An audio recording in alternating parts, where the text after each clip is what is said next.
What's going on, guys? My name is Candle and this is my channel, The Hiking Candle.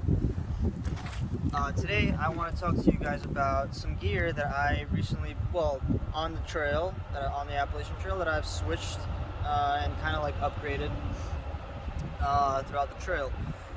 The first piece of gear that I really want to talk to you guys about is the backpack. The backpack is obviously the most important thing you're going to have on your trail, and that's where you put all your things.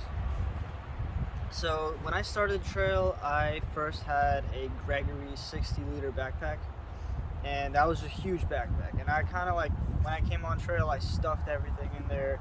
I came on trail with 48 pounds of gear. The first day that I came out there, this is like a little backstory, but the first day I came out there, basically I had one of the rangers help me shake down my pack right before I left the trail, and which was great because I sent home like 10 pounds of gear, which I can also share with you guys in another video. But today there's a few pieces of gear that I want to share with you, starting with my backpack. And from that Gregory that I will show in a picture, from that Gregory backpack I switched over to this 40-liter Zerk, so this is Zerk 40, and this is a great backpack. First thing, I just want to talk about this backpack a little bit. This backpack has a great front mesh pocket. It's your typical ultralight backpack where it's just a stuff sack inside. It's got nice dual pockets. You guys can see that. Nice dual pockets. And the shoulder strap is very thick, and it sits very nicely on your shoulder. And it's got these nice pockets, dual pockets as well, so you can put your phone, water bottle, or whatever, and have like other things in here. And the pockets on the side are very like easily reachable for your water bottle or whatever. And so it's got this. So this pack also has this nice strap right here. So like when you can put a bear canister over the top of it once you roll it.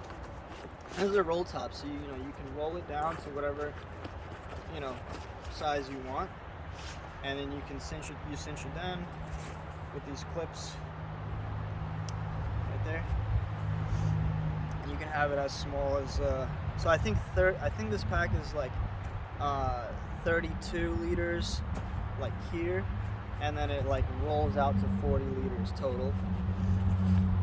So that's really nice about this pack. It also has a frame.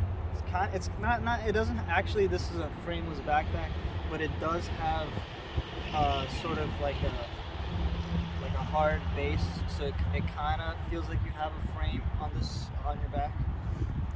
The only thing I don't really like about this frame is that sometimes you can get like a heat rash from this. It's like the material is like kind of like a cloth material, so your back doesn't really breathe, but it's good for an ultralight backpack for sure.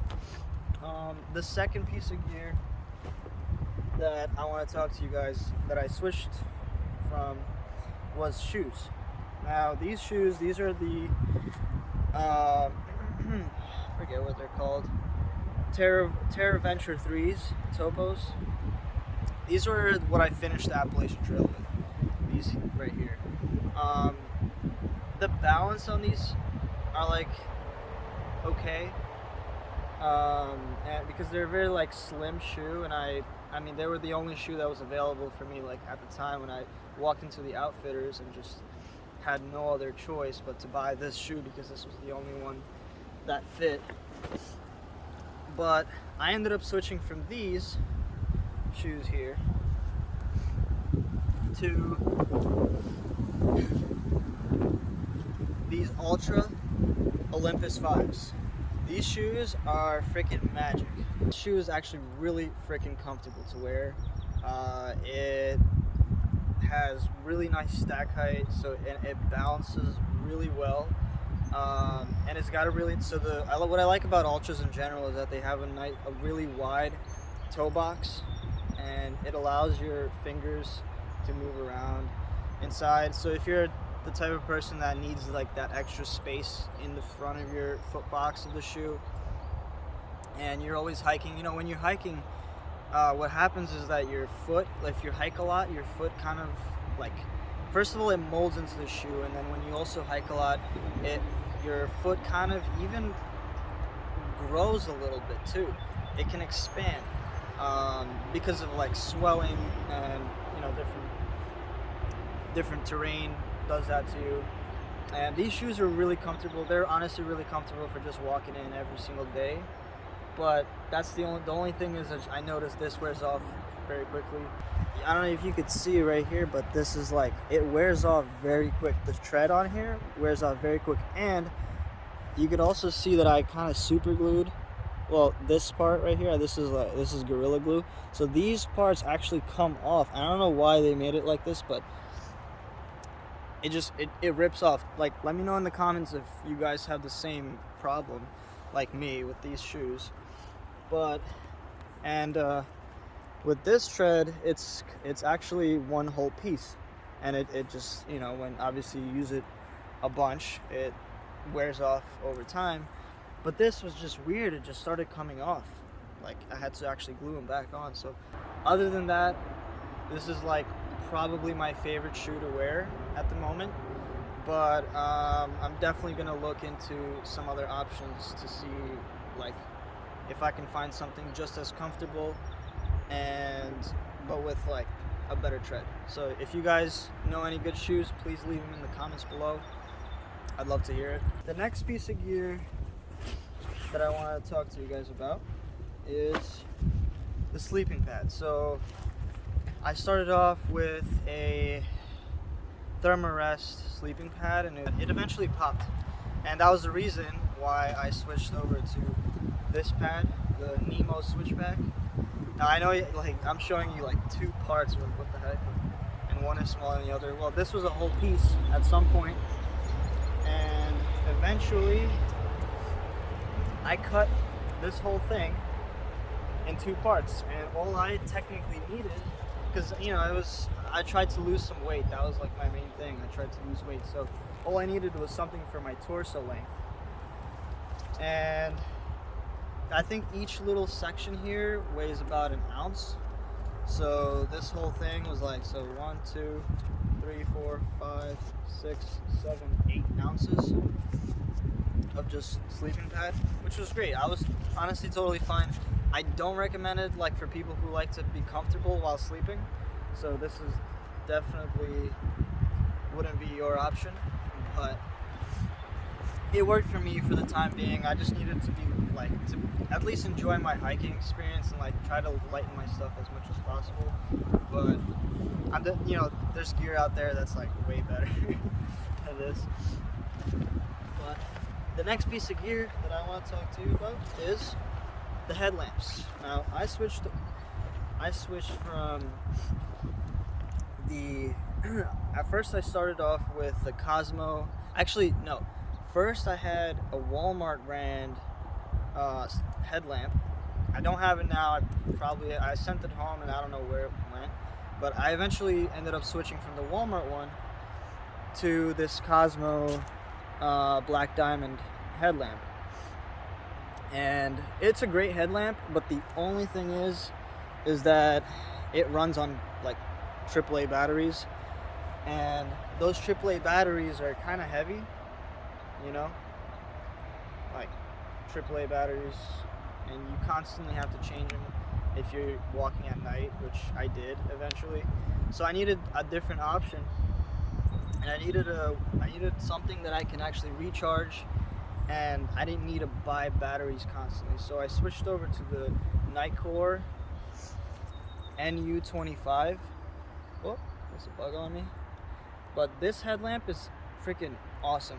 And I know they recently just came out with a new headlamp, a new Nitecore headlamp, like the NU25. The only difference is that so this one is rechargeable with a micro USB cord, and they made a new one just recently that you can use a USB-C cord to charge that headlamp. So I'm probably going to end up upgrading from this one to the other one.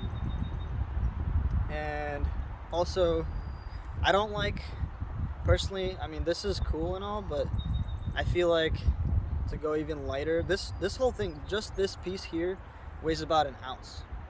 Compared to that one, I believe it weighs like a little bit, like maybe like two something ounces. But this one is great, and it's definitely brighter than the black diamond one. And also the red light on this one is much brighter than the red light on this one.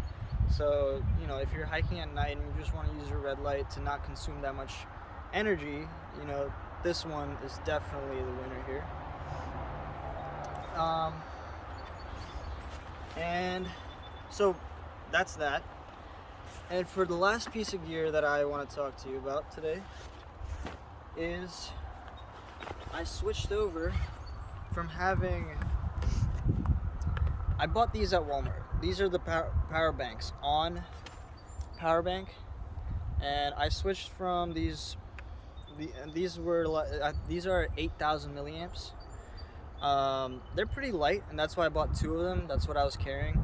They worked fine, but the only thing is, you know, I wanted something more, something I can rely on more, and I guess, and the only good thing about these was that it charged very quickly, and I like that, but I was like, I need to try something else.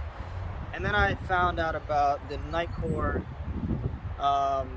this Nitecore 10,000 milliamp battery bank. Now this thing is like literally just the battery. There is no case. Like there's a battery and a case over it, which makes it so much thicker. I mean, you could see how much thicker this one is than that one. And it's a no-brainer. This one is the lightest 10,000 milliamp battery that you can get on the market today. It's absolutely great. It's USB-C rechargeable, and it shows you it has like a light thing where it shows you how much battery you got left, which is absolutely great, you know, because there's like this one, I mean, this one you can also tell if it has how much battery it has left, but a lot of batteries out there, like some Anchors for example, they don't have that kind of feature, and you kind of have to guess like how much battery you got left. And yeah, that's it. Thanks for watching. Please leave a like down below and subscribe if you can't, you know, for this new channel of mine. And yeah, see you in the next video.